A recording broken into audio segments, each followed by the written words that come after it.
Video বানাতে বানাতে আমি ক্লান্ত, অর্থাৎ ভিডিও বানাতে বানাতে আমি ক্লান্ত হয়ে গেছি। তোমার সমস্যার সমাধান করতে করতে আমি ক্লান্ত। তাদের কথা শুনতে শুনতে আমি ক্লান্ত হয়ে গেছি।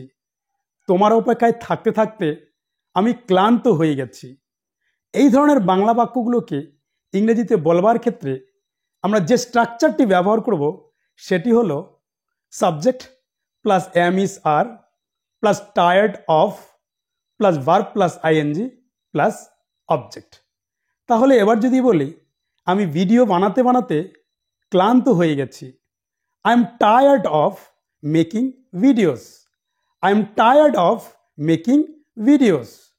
তোমার কথা শুনতে শুনতে আমি ক্লান্ত হয়ে গেছি, I am tired of listening to you. I am tired of listening to you. তাদের অপেক্ষায় থাকতে থাকতে আমি ক্লান্ত হয়ে গেছি, I am tired of waiting for them. I am tired of waiting for them. তোমাকে বোঝাতে বোঝাতে আমি ক্লান্ত হয়ে গেছি, I am tired of making you understand. I am tired of making you understand. একই কাজ প্রতিদিন করতে করতে আমি ক্লান্ত হয়ে গেছি, I am tired of doing the same job day after day. I am tired of doing the same job day after day. গতকাল তারা অপেক্ষায় থাকতে থাকতে আমি ক্লান্ত হয়ে গিয়েছিলাম, তবু আর তার দেখা পেলাম না। গতকাল তাদের সমস্যা সমাধান করতে করতে আমি ক্লান্ত হয়ে গিয়েছিলাম। ভিডিও বানাতে বানাতে আমি ক্লান্ত হয়ে গিয়েছিলাম।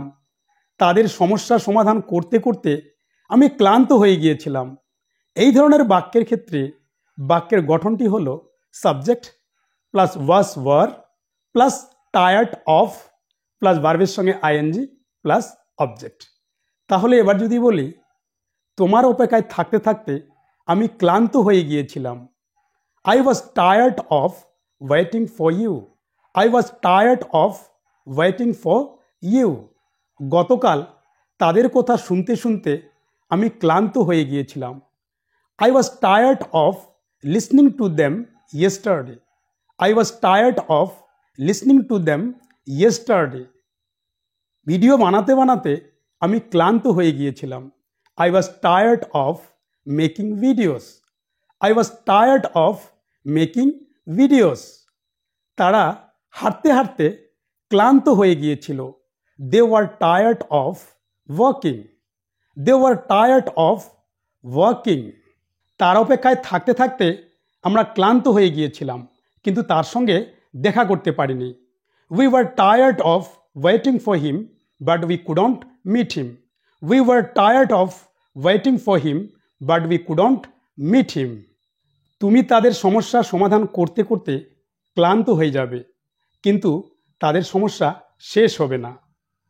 তুমি তাদের কথা শুনতে শুনতে ক্লান্ত হয়ে যাবে, তারা হাঁটতে হাঁটতে ক্লান্ত হয়ে যাবে, তারা অপেক্ষা করতে করতে ক্লান্ত হয়ে যাবে।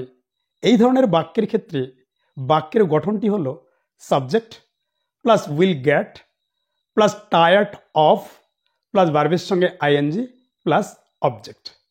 তাহলে এবার যদি বলি তুমি তাদের সমস্যা সমাধান করতে করতে ক্লান্ত হয়ে যাবে, you will get tired of solving their problems. You will get tired of solving their problems. তুমি তার অপেক্ষায় থাকতে থাকতে ক্লান্ত হয়ে যাবে, you will get tired of waiting for him. You will get tired of waiting for him. তাদের কথা শুনতে শুনতে তুমি ক্লান্ত হয়ে যাবে, you will get tired of listening to them. তুমি তার সমস্যা সমাধান করতে করতে ক্লান্ত হয়ে যাবে, কিন্তু তাদের সমস্যা কখনো শেষ হবে না। You will get tired of solving their problems, but their problems will never end. You will get tired of solving their problems, but their problems will never end.